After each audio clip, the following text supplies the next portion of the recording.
কিছু মানুষকে কলিজা কেটেও যদি ভুনা করে খাওয়ায় তারপরেও বলবে যে লবণ কম হয়েছে। আসলে কথাটা কি ভুল বলেছে কিনা আপনারা বলবেন, কারণ এখনকার যেই যুগ, এখনকার যেই দিন, আপনি যত ভালো মানুষ হবেন আপনার পিছনে তত মানুষ লাগবে। আসলে এখনকার দিনে ভালো মানুষের কোনো দাম নাই। যত বেশি ভালো তাকে তত বেশি বোকা মনে করে এখনকার মানুষ। তো আসসালামু আলাইকুম, কেমন আছেন সবাই? আশা করি সবাই খুব ভালো আছেন। আলহামদুলিল্লাহ, আপনাদের দোয়া এবং আল্লাহর অশেষ রহমতে আমরাও বেশ ভালো আছি। তো চলে আসলাম বরাবরের মতো আরও একটি ভিডিও নিয়ে আপনাদের মাঝে। তো দুপুরের জন্য রান্না করছিলাম। আজকের রান্নায় কলিজা ভুনা। তো কলিজা ভুনার সাথে আরও রান্না ছিল ভাজি আর ডাল। তো সেটা আর আজকে শেয়ার করব না, ছোট্ট একটি ভিডিও আপনাদের মাঝে আজকে শেয়ার করব। আপনি বা আমি কেউই কিন্তু সর্বগুণে পরিপূর্ণ না। একটা মানুষ যে সর্বগুণে ভালো হয় তেমনটা কিন্তু নয়। একটি মানুষের যেমন খারাপ দিক আছে, একটি মানুষের তেমন ভালো দিকও আছে। একটি মানুষ কখনোই পরিপূর্ণ হয় না সর্বদিক দিয়ে। তো আমরা প্রত্যেকটা নারী যখন বিয়ের পর শ্বশুর বাড়িতে আসি, আমরা কিন্তু চাই শ্বশুর বাড়িটা আপন করে নিতে। কিন্তু কিছু কিছু ক্ষেত্রে দেখা যায় কি শ্বশুর বাড়ির মানুষগুলো কিন্তু সেই শ্বশুর বাড়িরই থাকে। তারা কখনো তাদের বউকে কিন্তু মেয়েদের স্থানে বসায় না। তো বাবার বাড়ি মা যেমন একটা সন্তানের প্রতি কেয়ার করে, চিন্তা করে, শাশুড়ি কখনো কিন্তু এরকম হয় না। কিছু কিছু ক্ষেত্রে হয় আবার। তো আমরা মেয়েরা সত্যি অনেক বেশি অবহেলিত, বিশেষ করে শ্বশুর বাড়িতে। শাশুড়িরা কিন্তু তাদের মেয়ের পছন্দের অপছন্দের কথা ঠিকই চিন্তা করে, মেয়ে কি খেতে ভালোবাসে সেই খাবারটা কিন্তু আলাদা করে তুলে রাখে। কিন্তু তিনি একবারও ভাবে না আমার বাড়িতে যে মেয়েটা বউ হয়ে এসেছে সে কিন্তু আরেক বাড়িরও মেয়ে, তারও কিন্তু পছন্দ অপছন্দ থাকতে পারে। কিন্তু আফসোস, আমরা তো বউ, আমরা তো মেয়ে না। তো যাই হোক, অনেক কথা বললাম। তো কথায় কথায় কিন্তু এখানে কলিজা ভুনা প্রায় শেষ। কলিজা কষানোর পর আলু দিয়ে দিলাম কিছুটা। তো সামান্য একটু কষিয়ে পানি দিয়ে দিব। পাশের চুলায় আমি গরম পানি করে রেখেছিলাম, আজকে গরম পানি দিয়ে কলিজাটা রান্না করব। বাড়ি থেকে আসার টাইমে মা কিছুটা কলিজা দিয়েছিল, তো সেখান থেকে কিছুটা নিলাম রান্না করতে, আর বাকিটা ফ্রিজে রেখে দিলাম, আরেকদিন রান্না করব। তো কিছুটা কাঁচামরিচ দিয়ে দিলাম। আর এখানে কিন্তু কলিজাটা কম ছিল, যে ফ্যাপসা বলে সেটা একটু বেশি ছিল, কারণ মোস্তাকিম সোহানা ওরা কলিজাটা তেমন একটা পছন্দ করে না।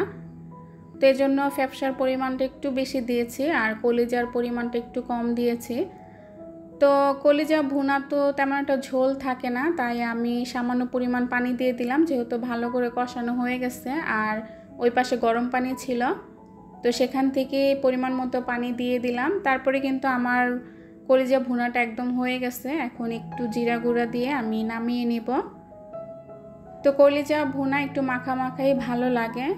তো আজকে কিন্তু আমি এখানে একটু তেলের পরিমাণ কম দিয়েছি। তো প্রতিদিনেই গরুর মাংস রান্না করলে এত পরিমাণ তেল উপরে ভাসে, মোস্তাকিমের বাবা একটু প্রতিদিনেই রাগ হয়, কারণ প্রেশারের মানুষ তো এরকম তেল চবড়িওয়ালা খাবার খেলে তাদের সমস্যা হয়। তো সেজন্য আজকে তেলের পরিমাণটা একটু কমিয়ে দিয়েছি। তো এখানে কিন্তু একদম ফাইনালি কলিজা রান্না শেষ। বলবেন কেমন হয়েছে। যদিও এটা কুকিং চ্যানেল না, এটা হচ্ছে ব্লগ চ্যানেল, তো সেইভাবে আপনাদের সাথে শেয়ার করার চেষ্টা করি। এর জন্য গোধূলির আলোতে আলোকিত পুরো ঢাকা শহরের আকাশটা। তো অন্য কোনো অঞ্চলে এরকম হয়েছে কি না আমার জানা নাই।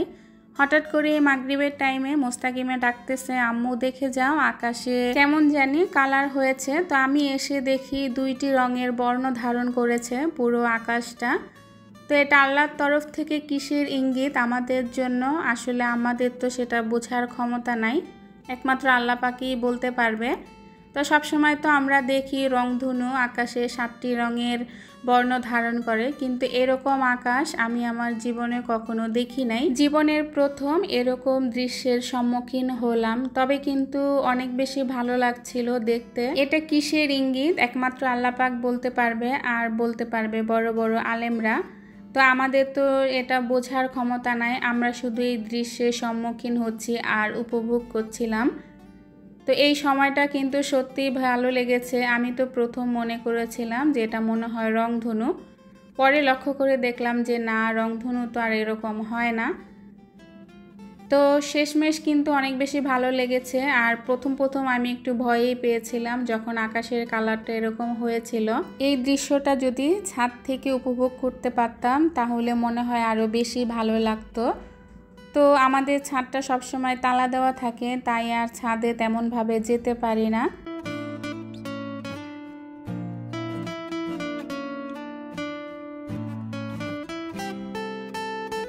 আর আপনাদের চোখেও কি এই দৃশ্যগুলা পড়েছে কিনা অবশ্যই কমেন্টে জানাবেন। এই যে গোধূলির টাইমে যে আকাশের এই বর্ণ ধারণ করা আপনাদের কাছে কেমন লাগলো, আপনাদের মতামত কি?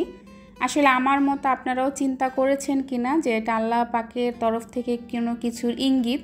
যদি মনে হয় তাহলে আপনারা আমাকে কমেন্টের মাধ্যমে জানাতে পারেন, যদি আমার মতামতের সাথে আপনাদের মতামতটা মিলে থাকে। তো যাই হোক, আজকের ভিডিওটা কেমন লাগলো অবশ্যই কমেন্টে জানাবেন। আল্লাহ হাফেজ।